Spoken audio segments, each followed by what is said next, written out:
Everybody, thank you for joining us today. We are here to talk about quick snips, quality care, high quality, high volume, spay neuter updates. I'll give it just a second or two more as folks get in the room. For those of you that haven't met us yet, I'm Dr. Erin Katribe, and then Melanie Lyons is also here, and we're going to present today. We are from the National Shelter Medicine team at Best Friends Animal Society. We know and we hear from all of you that so many shelters out there are facing challenges around spay neuter and spay neuter capacity. And so we hope you realize by nature of being in the room with all of these other interested individuals that you are not alone. And we have hopefully some solutions for you, some practical tips and strategies that you can take home and apply in your own shelters. And so again, that's what we're here to talk about today, is ways that you can increase surgical capacity. There's not like a single answer that's going to change everything for you, but we can, through capacity building in a variety of ways, meet the needs of our shelters, our shelter pets, and our communities, right? And ultimately, we're able to save more lives that way. So this will be kind of our overview for today. We'll do some brief background, and I'll show you some updates in research, and then we'll talk about updates in anesthesia as well as surgery. And then we'll talk about some strategies for clinic efficiency or improving the clinic flow. Just a bit of housekeeping before we really dive in. So if we ask questions and you want to answer some things or chime in, feel free to put that in the chat. You can even put where you're from right now in the chat. If you have questions for the hosts or for myself and Melanie, as well as any of the other National Shelter Medicine folks that are on the call, drop those questions in the Q&A box, and we'll try to actually answer those during the session. So whoever's not speaking, we'll try to take a peek at those as best we can. And then if we have any time at the end, we'll certainly address any remaining questions, or we'll open it up again. All right, so let's dive in. So I want to start with this. So this is a graphic that we put together. This is high quality, high volume spay neuter at the center of these other pillars or principles. So patient safety, patient welfare, clinic efficiency, staff safety, and staff welfare. We believe that all of these pieces contribute to a successful and efficient high quality, high volume spay neuter surgery. And each of these things supports all the others. A safe patient with good welfare and low stress, a patient environment that supports that is an efficient clinic. And that supports better welfare, not just for the patient, but for the staff too, and supports staff safety as well. You'll see us kind of keep coming back to this graphic as we talk about each of these pillars individually, but again, they all relate and they all support each other. And at the intersection of all of these things is high quality, high volume spay neuter. Okay, so with that, we'll move on. And we'll talk about some background. So this is us, we'll set the stage, and I'll provide a little bit of context for this conversation, giving you some data and some numbers that probably support what you're already feeling. All right, so first let's talk about the veterinary shortage. So there was a study or a survey that was performed by the University of Tennessee, Knoxville, their program for pet health equity, as well as the Association for Animal Welfare Advancement. And they asked sheltering organizations about their ability to provide consistent spay neuter and about the veterinary shortage. And one of the results was that over 48%, so nearly half of the surveyed organizations cannot consistently provide spay neuter because of lack of access to a veterinarian.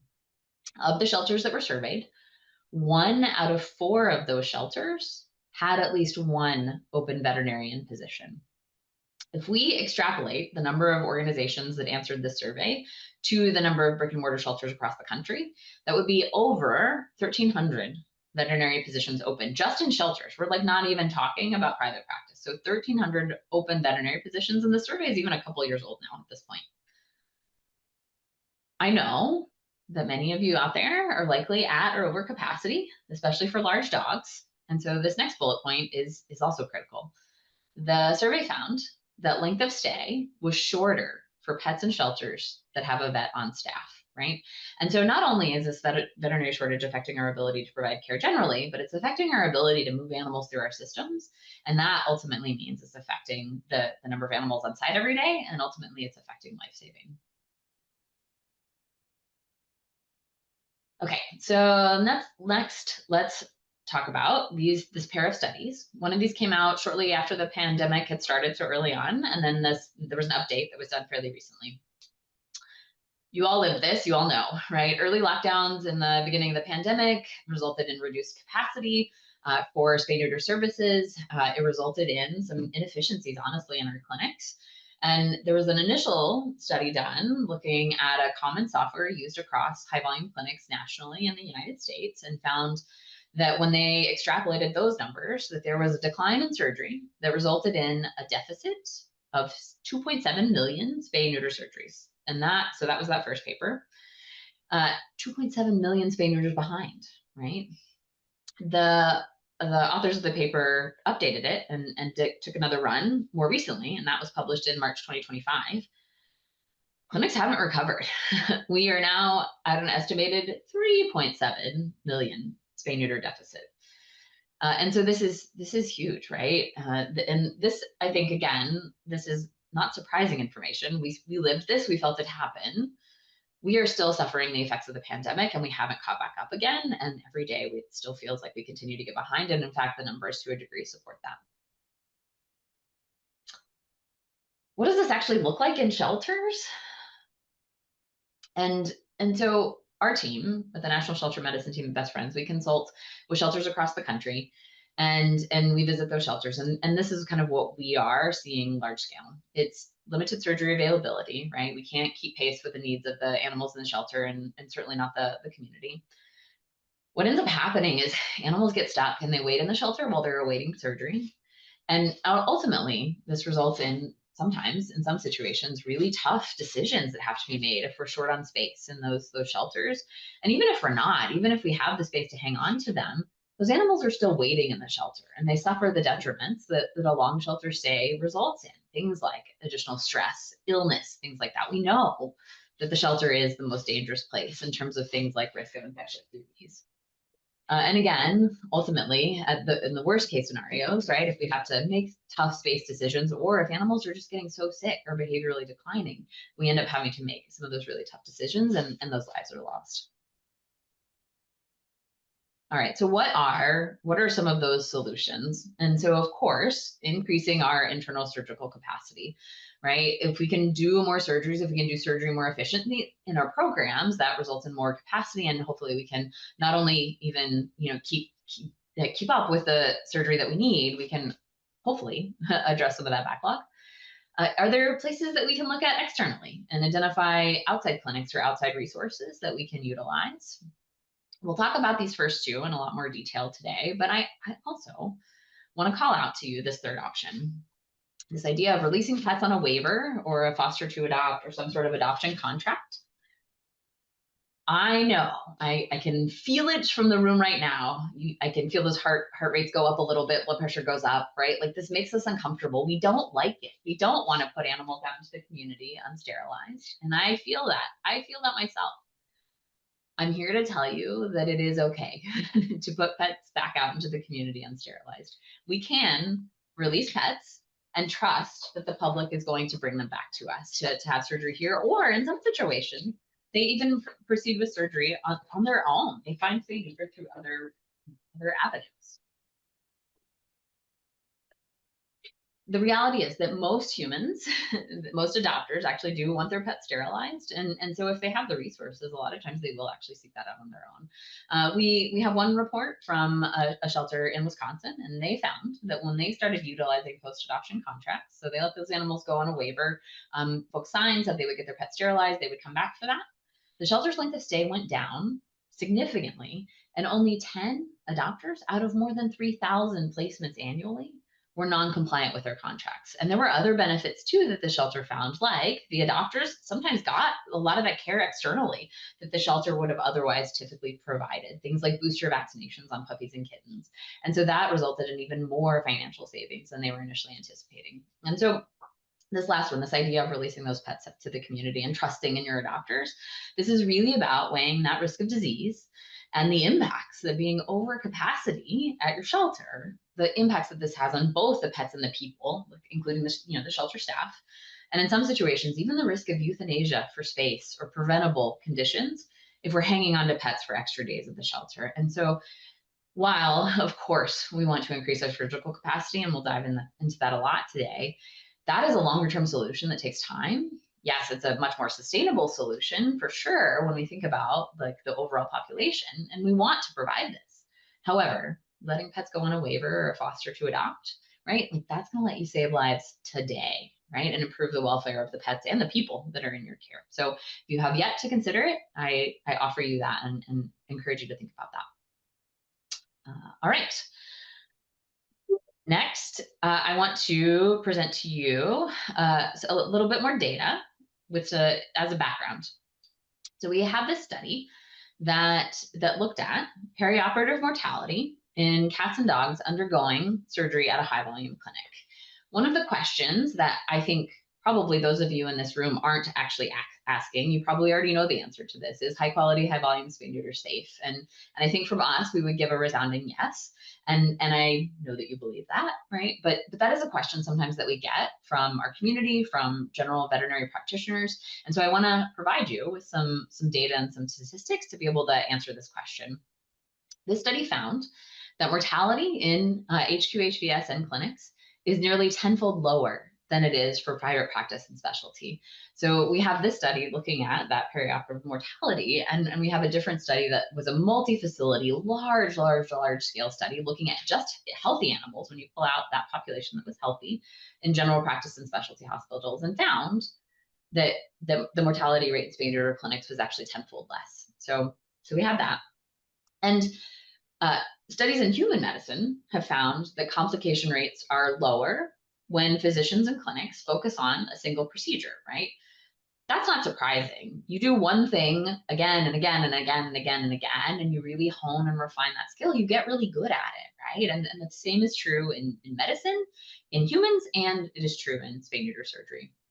Studies in human medicine have also found complication rates are lower, but then we get better outcomes with higher surgical volume, right? And so these parallel findings in vet med in our spay neuter settings, it's not surprising. All right, with that, I will pass it off to Melanie to talk about anesthesia.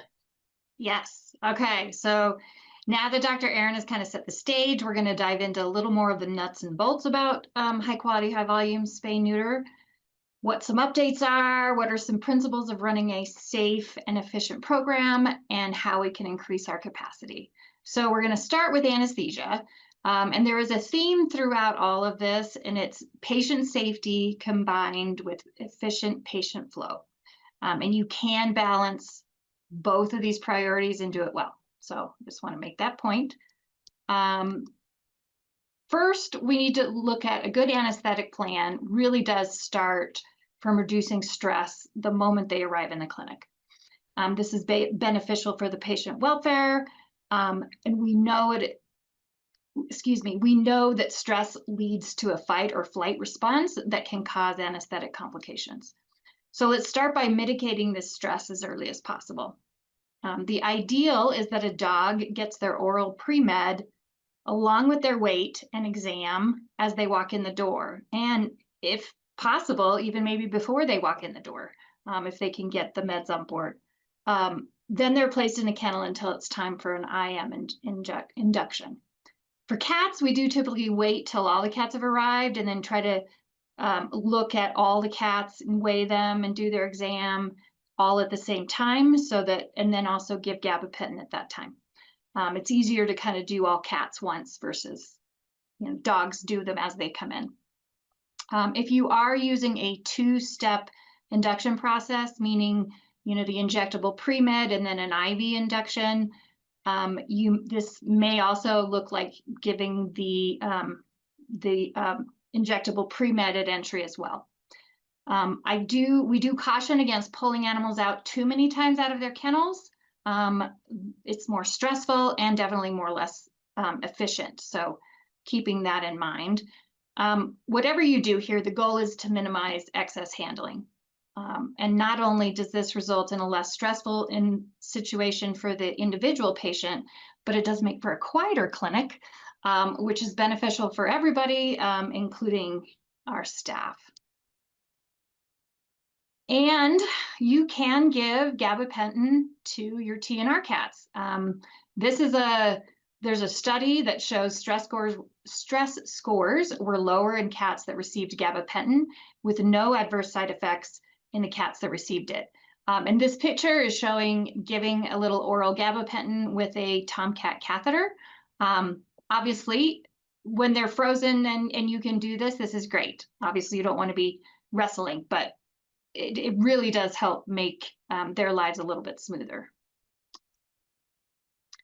Low stress handling. We do strongly believe in low stress handling as it does reduce fear, anxiety, and stress. So it's better for the pets. It's better for your pet staff and safety. My experience has been that it also ends up being faster to utilize these low handling techniques and just lowers human stress levels as well. So all in all, it's a better way to handle it, especially for pediatric patients, all patients, but pediatrics in particular. What we do in that initial setting with them will affect their interactions for all the other future vet visits that they will have. So it's not just about us. We need to get things done quickly, but we also want to realize that their stress level in the future for medical handling. And in the end, it is part of the big picture to contribute to increased efficiency.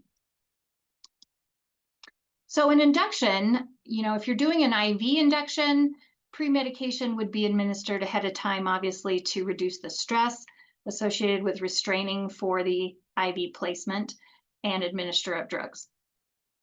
While this method is preferred by some, it does take more time and will affect your total amount of surgeries that you can do during a day. Or we can simplify without sacrificing quality by using a single IM cocktail, which we prefer and we do recommend using. We avoid any masks or any type of chamber induction should be avoided, as this is extremely stressful for the patient and can lead to complications, and it also increases staff exposure to inhalant anesthetics. And it has been shown to increase the risk of anesthetic mortality. So IM induction cocktails, I wanted to talk a little bit about that. They are, if you haven't used them, I would consider looking at them. It's safer and efficient. We can do this in a variety of different techniques, even for animals that cannot be handled. One clinic that we worked with switched from the two-step IV induction method to a single IM cocktail. And with the same staff, same number of surgeries, they were able to reduce their total surgery time by 30 to 60 minutes. That's huge, thinking about how many more animals you can kind of get in surgery that day. There are a ton of options as far as different cocktail types. TT Dex is one that we usually recommend because the volume of the drug that you end up having to give is so small, makes it pretty easy. It's also very reliable. We do have some example IM drug protocols, TT Dex in particular, that we will share at the end of this presentation. So maintenance anesthesia, so after the induction, then what? So having oxygen and gas anesthesia available is obviously necessary. For dogs, we do strongly recommend intubating all to secure their airway and prevent any aspiration. For cats, it's a little not as straightforward of an answer. So research has found that intubation may increase the risk of perioperative mortality in shorter procedures, such as a neuter. So it is acceptable to use a mask for maintenance anesthesia in this patient population. But we still need to have the ability to intubate in case of an emergency. So it's still imperative that our staff know how to safely intubate cats. We do typically recommend intubating, at least this is what we usually do, is intubate all females or crypt orchid cats that are going to take longer. We can monitor our patients better.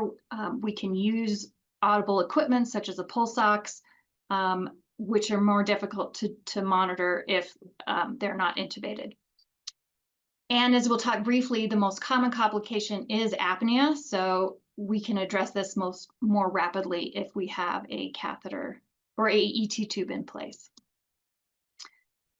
You can also use the application of a little drop of lidocaine to reduce the laryngeal spasm with cats, utilizing gentle intubation techniques, avoiding over-insertion, cutting off the ET tube to reduce the dead space, avoiding cuff overinflation are strategies that can be used to reduce the risk of complications associated with intubation.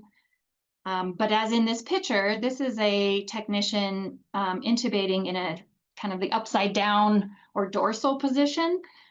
This method is great for a lot of reasons. Obviously, you can be shaving a cat at the same time somebody is intubating.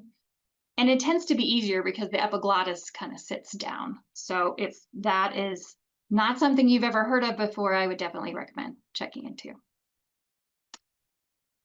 Monitoring, obviously, monitoring is the most important thing that we can do. And that starts at the very beginning. So you see this picture of this kitty who has been poked with an IM injection, going to sleep. Commonly, we can see animals that get induced and then staff walk away. And this is where complications can happen.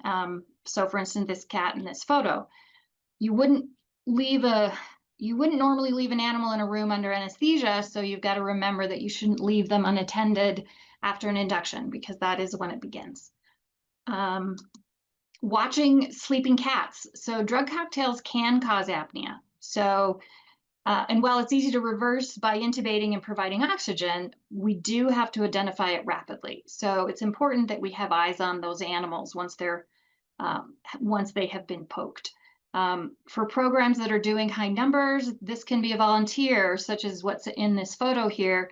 You know, there's 3 or 4 kitties that have been poked, and they are being monitored the entire time. Monitoring, research has shown that having a dedicated technician, this is the one area that we don't like to skimp on, is having a dedicated technician to monitoring and to being in the anesthesia, dedicated to anesthesia. Sometimes though, as you all know, they're multitasking, so they may have to walk away from the table to go help restrain or move an animal. So this is where audible equipment comes in really handy. A chirper, for instance, which is in that picture there, or pulse oxes are kind of a requirement in my personal opinion. But pulse oxes can help because they can decrease the risk of anesthetic mortality in cats. Respiratory and depression and arrest is usually the first sign of any anesthesia complication. Another trick to monitoring many patients at once, especially if you don't have a pulse ox, is pulling their tongue out. Have their tongue out on the side so you can quickly look at a tongue color. And this goes in recovery as well, by the way. But you can quickly look at a tongue color and know in a quick moment if they're not the appropriate color and move forward. So analgesia and pain management. So we do want to have a multimodal anesthesia, which is targeting multiple different pain pathways. Some of the drug cocktail combinations, like alpha-2s, dexmedetomidine and even ketamine can have some analgesia. We usually do also include an NSAID, whether it's injectable or oral. Is kind of more of a preference. Research has found that in many patients, though, just having an NSAID is not enough for pain control. So they typically do need more, especially when you're talking about your Spays. So we do usually recommend the use of opioids as they do last longer for that. We do encourage utilizing local blocks, such as testicular blocks or splash blocks for Spays. They're cheap. They can reduce your isoflurane requirements and reduce post-op pain. And they can be incorporated pretty easily into an efficient flow. So I showed this picture of some Neuter juice syringes in the thing so that it's pretty easy to just draw and go. I thought that was this was at a shelter we were at that I loved it. Post-op meds can be helpful in many ways, but can contribute significantly to the time that the staff is going to have to use in order to create all those. So I encourage you to evaluate whether you decide to have go-home meds. If you are an experienced surgeon with really gentle handling techniques and in mostly routine cases, you may decide to opt to, you may forego the post-op meds, but it really is more of a veterinarian's comfort level. If you do use post-op meds, prep ahead of time, and this will be something that I definitely recommend on all things. This is that same shelter actually. They have their go-home meds pre-done, ready to go. All they just need to do is slap a label on it. So definitely look at those types of time savers, make a huge difference. Recovery is also it's probably the most critical time in terms of anesthesia complications. So risk of death is usually highest in the recovery. We usually do recommend more of a beach-styled recovery, so you can monitor more patients at once, and you can usually have 2 or 3 people there as well. We may decide to reverse some of our patients or all of them, depending on who they are. This can speed recovery up.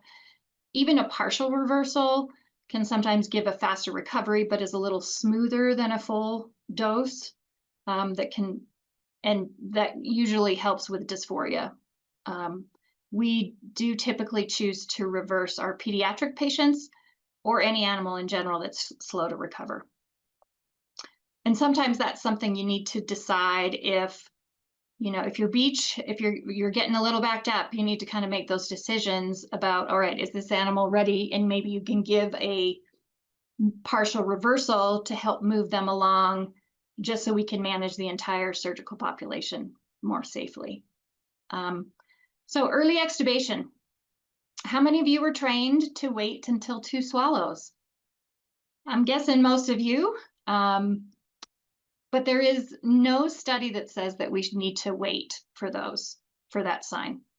Extubation performed earlier than that has been traditionally done at the time of the return of the palpebral reflex in both cats and dogs has been used successfully in high quality, high volume surgery settings. It may result in less dysphoria, less gagging, less laryngospasm than extubation that is performed after return of swallowing. And that even includes in our brachiocephalic patients. And of course, monitoring continues in recovery. If you have the ability to have pulse oxes and apnea monitors at the recovery site, it's extremely helpful.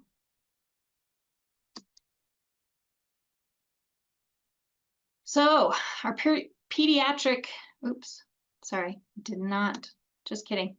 That's what I wanted to be. Pediatric patients. So there are some things to consider when you're talking about your pediatric patients. Pediatric sterilization for dogs and cats can be performed safely, as the risk of anesthesia in these patients is not increased when these procedures are performed rapidly and efficiently. So what do we need to pay attention to in this population? Hypothermia is your number one concern.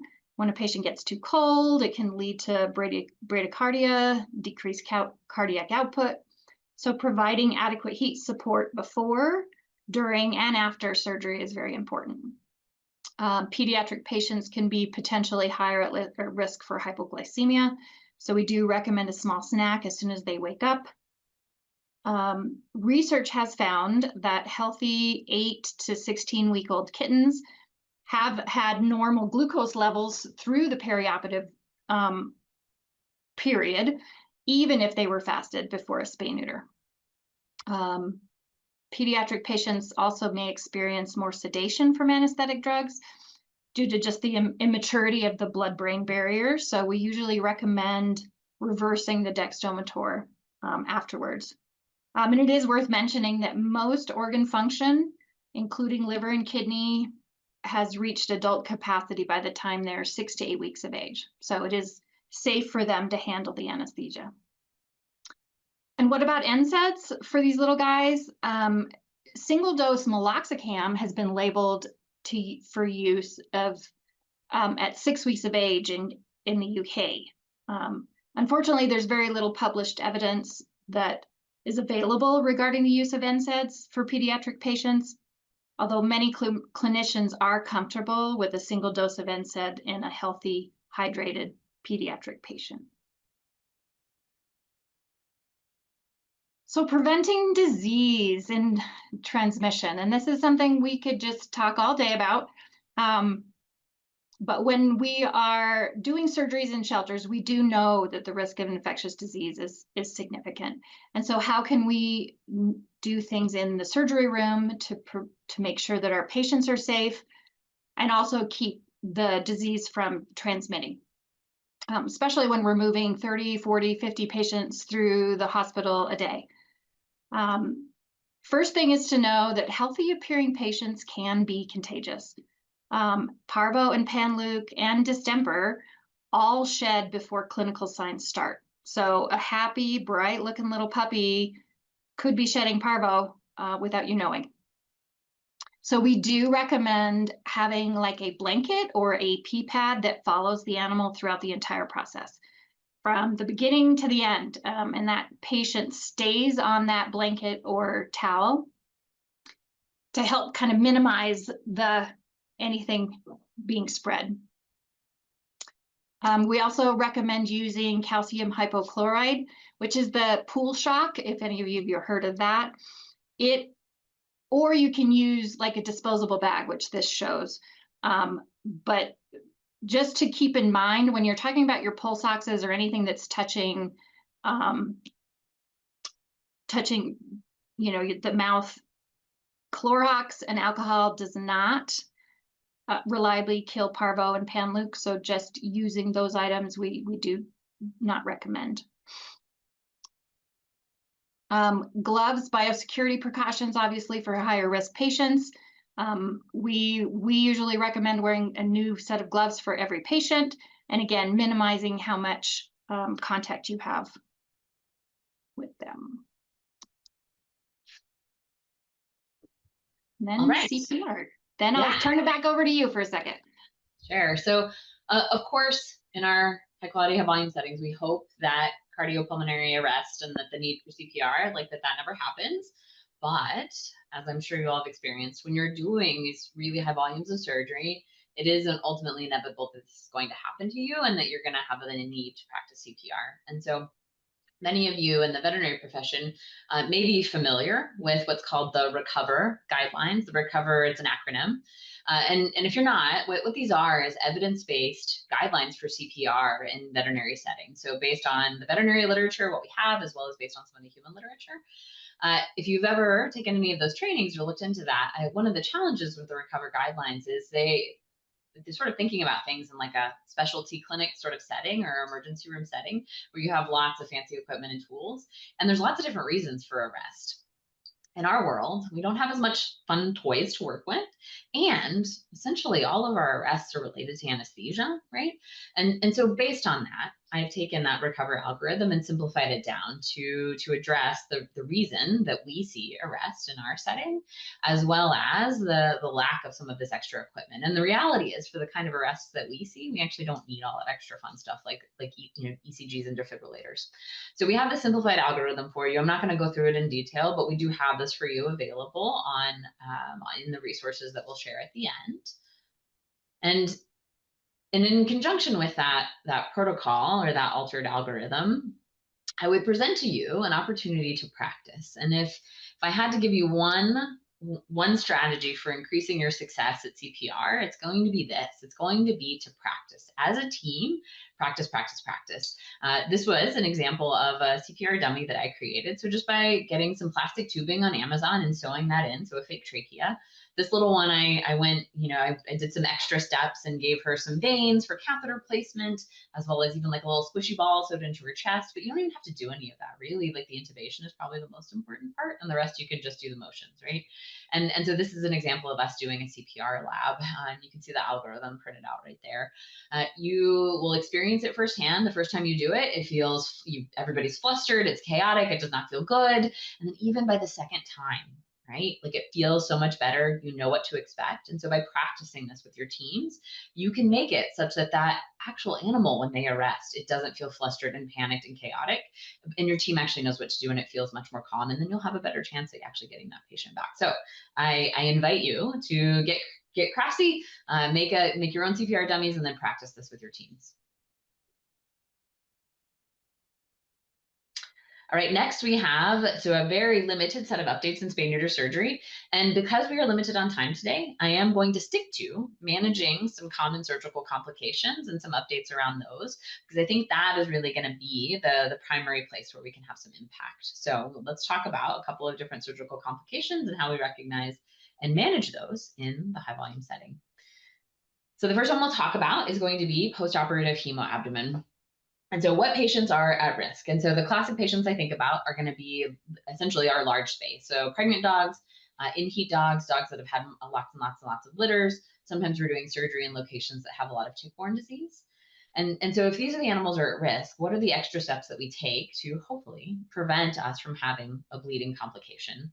And so some of those preventive techniques are going to be things like gentle tissue handling, avoiding any sort of traction on that tissue. So I'm a big fan of like pressing down on body wall rather than pulling up on the pedicle. We put in extra ligatures, right? So we may ligate those uterine arteries separately. And so you can see in the picture that'll come up how this is a pregnant spay. And so you can see there's ligatures that go around the whole uterus, and there's ligatures that go just around those uterine arteries. When in my experience, when I've had to go back in and assist on animals that have had some bleeding postoperatively, the biggest reasons that we see for ligature failure are that those ligatures aren't tight enough. And so especially on some of these bigger patients, like it's pulling tight, and it's leaving adequate tag, so adequate tissue distal to that ligature. And so in our experience, those are the most common reasons that we see those ligatures fail, in addition to making sure that our ligatures are secure, that we're throwing nice square knots. All right, what about how do we recognize a postoperative hemoabdomen? And so when I'm talking about this, I'm thinking of the dog that surgery seems okay when we do it. We do our swab, we don't get any blood, we close her up, she goes to recovery. But then things don't go exactly as planned. And so at some point she starts to bleed. How do we recognize that? What does our recovery team see? As a veterinarian, I'm usually still in surgery. And so it's up to my recovery team to recognize this. And so really this is about our recovery team knowing what to look for. And so the classic signs are that we see animals that they recover and they either plateau and they just don't continue to recover, or sometimes they'll recover and they'll become more alert and then they decline after that initial recovery. A really objective way to see this is by monitoring body temperature. So we'll sometimes see it in their overall attitude and their mobility, but we can also see it in their body temperature. And so same thing, it comes up and then it goes back down, or it comes up and it just stops. It doesn't eventually return to normal. It sort of stalls out like in the 98-degree range or something like that. This is a really easy way as a veterinarian. I can give direction to my recovery team and say, I want you to check this dog's temperature every 10 minutes for the next 3 hours, or whatever that looks like based on my level of concern. And if things plateau or they start to decline, then I can investigate. And so what does investigation look like? If we're worried about that hemoabdomen, we can confirm with ultrasound. If we don't have that, we can do an abdominocentesis. And then we do identify that there's some bleeding. For me, this always means to go back in and surgically explore if we see blood. My experience has been that what sometimes looks like not very much blood on an ultrasound, when you actually get in there is honestly, it's typically a pretty significant amount of blood. When we go back in, if you don't keep an auto transfusion kit in your practice, I recommend that you assemble one of these. They're really, really, really cheap to put together and really basic. There are some guidelines out there, some guides. ASPCA and Emanciped actually have published these. And for this type of autotransfusion in a surgery where we're going back in after the fact, you don't even actually need anticoagulant. All of those coagulation factors have been used up. And so really all you need is big syringes, an extension set, and blood filters, right? And there's some other things that are nice to have, right? Like three-way stopcocks that you can see in the picture, but you don't need those things. And the stuff is so cheap. It's so easy to do. That picture on the right is of a postoperative hemoabdomen that our team was going back in on. This is actually in a field clinic. And so all of this is happening, including the autotransfusion, is happening in a gym somewhere in the Dakotas, right? And so this is so applicable to any practice setting, whether we're talking about, brick and mortar clinics, we're talking about mobile practices, or we're even talking about MASH clinics. The next complication that I want to talk to you about is, this is a rare complication, but it's a really serious one, and it's not one that's well published or that we know even that much about, and it's called uterine artery erosion. What we think is going on here is in these larger spays. It's typically one of these either in heat or pregnant animals. We think that the suture actually arose through that uterine artery, just like the name says, before it is totally scarred down or clotted off, right? And so that suture erodes that artery, and what it results in is bleeding. The challenge, though, with these is they don't present in the same way that our postoperative hemoabdomens do. Typically, we see these much, much, much later. So those post-op hemoabdomens, those happen like the same day, usually a couple hours after surgery, maybe later on that afternoon, right? This uterine artery erosion happens day 4 up to day 14 post-op is what's actually out there in the literature. So even up to 2 weeks after surgery. The classic sign here is that you see significant bleeding from the vulva. And so you can see that really graphic photo. So this was a dog that was bleeding 10 days after surgery. This is what her kennel looked like. You may or may not see a concurrent hemoabdomen with it. The challenge, though, with these dogs, they're up and walking around and they look good. So the dog from this picture was up and walking around and looked like a happy dog, but this is what her kennel looked like. And this presentation, this vulvar bleeding, is what made us concerned for this uterine artery erosion. While they oftentimes are hemodynamically stable in the beginning, they can rapidly become otherwise. And so surgery is always indicated for me in these patients. Again, we don't have a lot published on this, and so I just want to make you aware of it. I would rather go to surgery sooner before they destabilize and go see what's going on and potentially replace those ligatures rather than let this dog decompensate. So preventive measures, I get asked a lot about it. Again, we don't have a lot of data, and so we don't know, but potentially it's things like larger gauge suture that can distribute the pressure a little bit better. I've heard the recommendation to, if you're doing a re-op, to even not just go around twice like you would with Miller's, but even go around 3 times. For any veterinarians out there that want to talk more about this, we're happy to talk through, and I will share all the various experiences that I have or that we've consulted on. All right, and with that, I will punt it back to Mel to go over some additional strategies for clinic efficiency.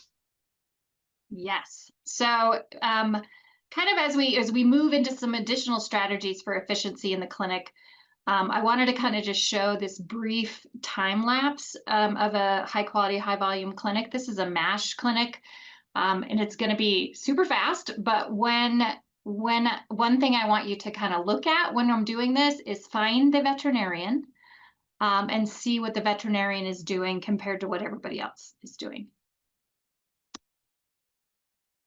Let's see if the video works. There it is.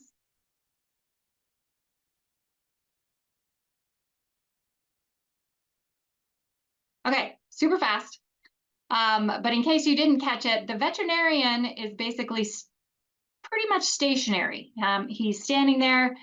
The world is moving around him, and he is standing there surgerizing. This is basically what we're trying to do. This is the goal we're working towards. So clinic flow, ideally we want to be proactively scheduling patients before for surgery, meaning that they're getting on the spay neuter, they're getting spayed and neutered before they're even available for adoption. That is the goal. Just one extra day is compounded over the thousands of animals if you're intaking. So if we can shave off one day, that's huge. So efficiency does start before intake, doing anything we can to streamline the process ahead of time. And that's where doing the intakes, like we talked about earlier, makes such a difference.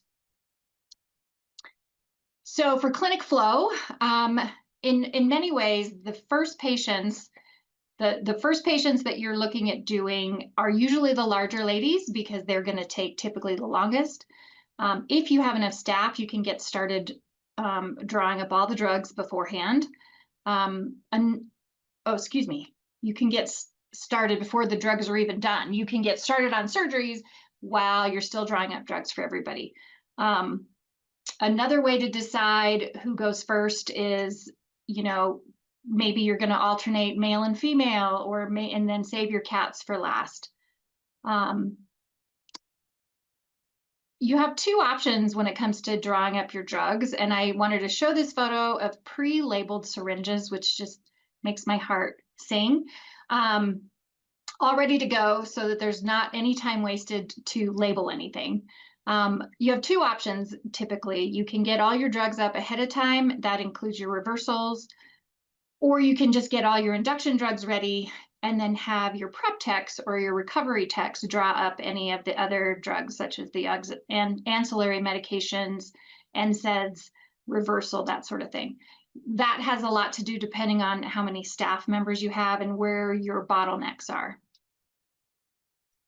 Generally, I find that the induction process is the slower of the whole process.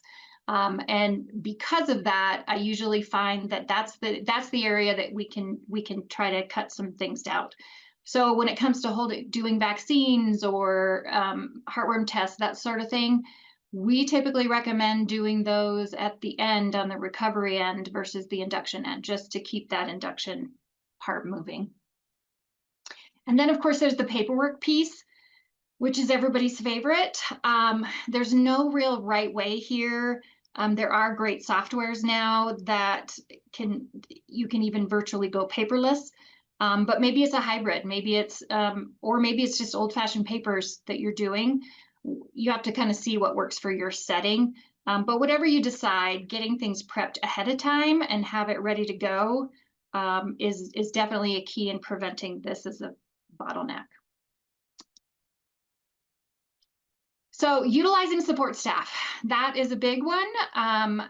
We all struggle with finding enough support staff. I will just say we do feel your pain on that. But typically what we find in high quality, high volume consultations is that, yes, the surgeon may be able to increase their speed and efficiency a little bit, but in reality, the opportunity is in what the support staff and their efficiency. We commonly find that the ratio of 4 to 5 technicians, and I say technicians loosely because this can also mean just, support staff, for one surgeon is most efficient generally. Can you do it with 3? Yes, but 4 to 5 is going to be a little more comfortable and allows a little more flexibility when it comes to, unexpected things cropping up, which always does. It is obviously strongly recommended that you have one strong surgery technician who's skilled in anesthesia. That's the one area that we don't want to skimp on. But don't let the 4 to 5 staff scare you.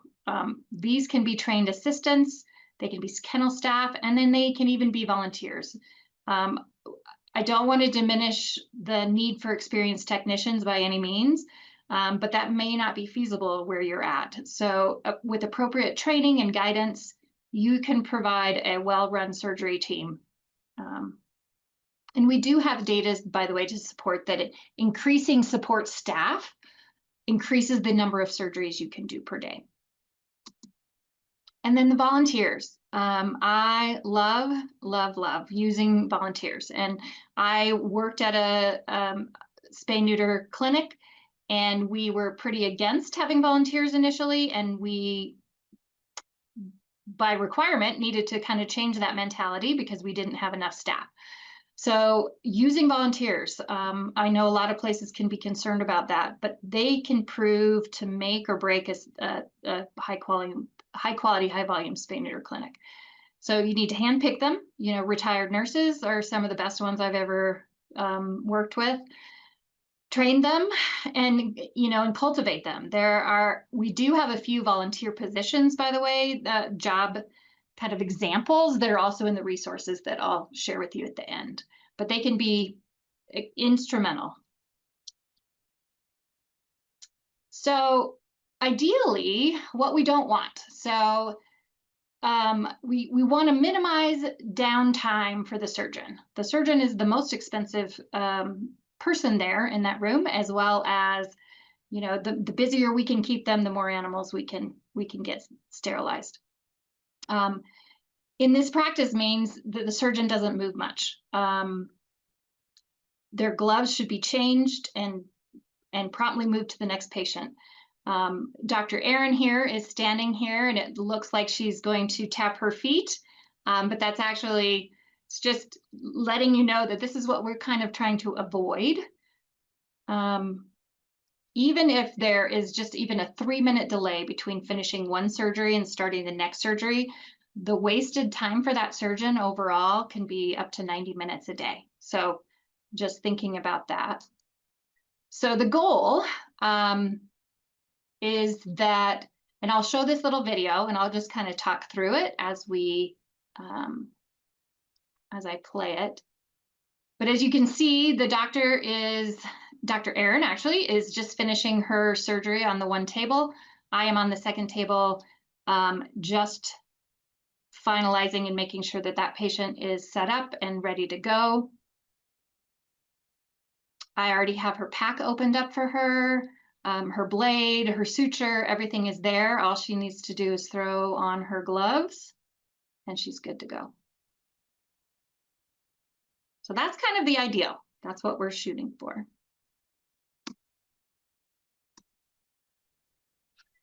And then back to Erin. Yes. Yeah. So one of the things that our team loves to talk about is using data. And as an organization, we love looking at data for shelters, and that holds true for our spay neuter programs as well. And so how can we use our data in our shelters and our clinics to optimize life-saving with our limited spay neuter capacity? And so of course we recommend really using your data to determine if spay neuter is a bottleneck in your shelter.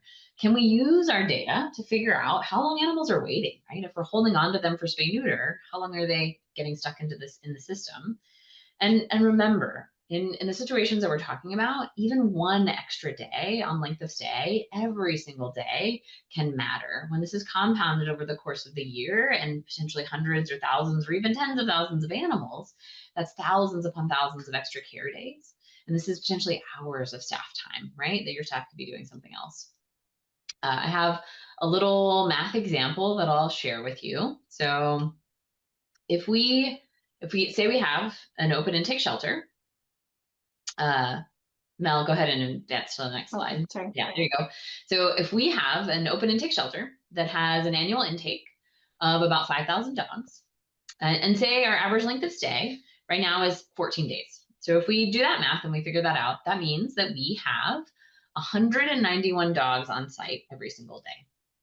Say that we take some steps and we are able to reduce our average length of stay. And even though it's only a little bit of progress, we're only going to reduce it by 1 day. So we drop it down to 13 days. That drops our daily inventory down to 178 dogs. That is 13 fewer dogs on site every single day, 365 days a year. 13 fewer dogs. What else could we use that time for? What else could our staff be doing with that time? Or if you're understaffed, right? Like what difference could that make that their staff would actually be able to complete all of their tasks on time? And this is just 1 day. If we make even more progress, could we do even better? And so when we talk about population management, that's what we're after. But even 1 day, an animal staying 1 extra night for spay neuter surgery can potentially make a huge difference when we're thinking about what the daily reality is in our shelters. So I encourage you, think about ways to get them out even a day faster. Another thing that we talk about is if we have limited spay neuter capacity, what patients are we prioritizing? And I want to talk a little bit first about if you are a sheltering organization in particular that is providing public services, thinking about the manner in which we provide those public services. And so when I think about this, if we can do things like targeting those services to areas of high intake or to areas that are going to actually impact what's happening in the shelter, can we prioritize spay neuter services for the public that actually support intake diversion right? These are things that are actually going to impact what's happening in the shelter walls. And so I would prioritize those public surgeries over other ones in the context of limited resources and limited capacity. Sometimes we hear, what about revenue and the revenue that comes in from these services? And what I would bring up about that is even one extra day in care. What about the expense of that? And so if we're hanging on to animals for spay neuter, let's focus on our shelter animals first. Let's get them spayed and neutered before we really start looking at public services. Generally, we have a little bit of a prioritization scheme for you. So our highest priority animals for spay and neuter are any animals that are waiting to leave the shelter. So they need spay neuter in order to leave. And so that's return to field cats and potentially as adopted pets, although I would recommend that you consider, as we've talked about, adopting those on a waiver or as a foster to adopt. Our medium priority is going to be our fast track pets that maybe don't have an outcome yet. So our highly adoptables, pure breed dogs, puppies and kittens, and potentially some slow track pets so we can make them more desirable. And then our low priority pets are going to be pets that have already left the shelter, right? Like they're already out of the shelter, they're safe. And then certainly public services, because our shelter animals have no other option besides us. And so let's look at them and take care of them first. Depending on your veterinary resources, even if you have a staff vet, sometimes you're looking at partnering with private practices to extend that spay neuter capacity. We always talk about what's in it for them. How can we make this more appealing for our private practice partners? Certainly, if you don't have a vet on staff, then you're going to rely on this. Of course, there's revenue in it for them. We can partner with them and educate them to improve their efficiency. For them, in theory, right, scheduling with the shelter a block of animals at once, that is potentially easier and has much smoother communication than their typical private practice client.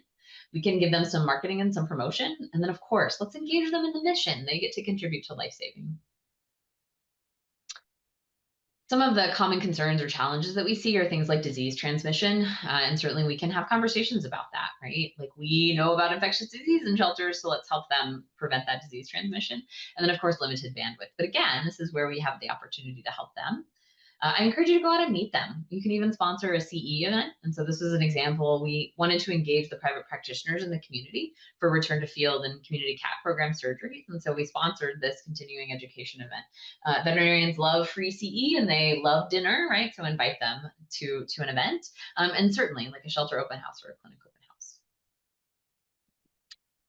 All right, so as we wrap up, I just want to bring it back to, right, like this theme that we started with in these pillars of high quality, high volume spay neuter. And so I hope we've shown you in the limited time that we've had today how all of these things can intersect to result in a really successful high quality, high volume spay neuter practice. And all of these things, patient safety, patient welfare, and staff safety, also support clinic efficiency, and all of that leads to a successful high volume program. If you haven't seen them, we have a few resources that we'd like to recommend and some resources that we want to share. And so there's this excellent textbook that came out a few years ago that if you haven't seen it, I recommend it, as well as the Association of Shelter Vets Spay Neuter Guidelines. And so check those out. And then we have some online resources. We have a collection of resources that we put together for you. So if you follow that QR code, just enter in your email information and it'll give you a link to all of the high quality volume spay neuter resources we have, as well as other organizations that have some great things out there like the ASPCA. There's a 6-minute spay course. ErgoVet is great. That's Sarah White, who she edited that textbook. For veterinarians, there's the HQHVSN Facebook group, as well as, of course, the Association of Shelter Veterinarians. And if you're looking for veterinarians and teams looking for training opportunities, of course, there's ASPCA. I also recommend reaching out on the Facebook group. So sometimes you can find these local or regional opportunities. And then there are a few consulting organizations or individuals out there that you can look into. A couple of these, so Sartorelli and then Be Spay Neuter, both have websites, as well as Radiga Shelter Health. And that's her email right now. Her website's under construction. And so reach out to any of these and look into what they have available if you want to explore training opportunities. And I encourage you, if you have an experienced surgeon on staff, spay it forward, right? Put it out there on the Facebook group that you're willing to host trainees, because that is how we eventually will get ahead of all of this, right? It's to be able to increase that spay neuter capacity across the movement. Lastly, we'll pop up our QR codes again. So there's the high volume spay neuter resources, as well as a couple other options for you. If you just need general medical protocols, we have a whole library of medical protocols for shelters that our team has put together, and you can get that in that lower right QR code. Or if you just want to reach out to us and you need some help, you can fill out that form or email us, at sheltermedicine@bestfriends.org. And we're happy to talk about all things spay neuter or anything shelter medicine, infectious disease related. We love working with all of you. We love talking to shelters. And so reach out to us and we'll talk more. If you want to know more about any of the topics that we didn't have enough time to cover in depth today, again, feel free to reach out and we would love to talk with all of you, answer any questions. And again, check out those resources. We have lots of good stuff, including drug protocols, job aids, checklists, all of that sort of stuff. So to help you, you don't have to reinvent the wheel. We have things to support you. So it looks like we are just about at time. And so I haven't seen any questions pop up. Again, feel free to reach out to us. Thank you for joining us, and we will see you again in a month.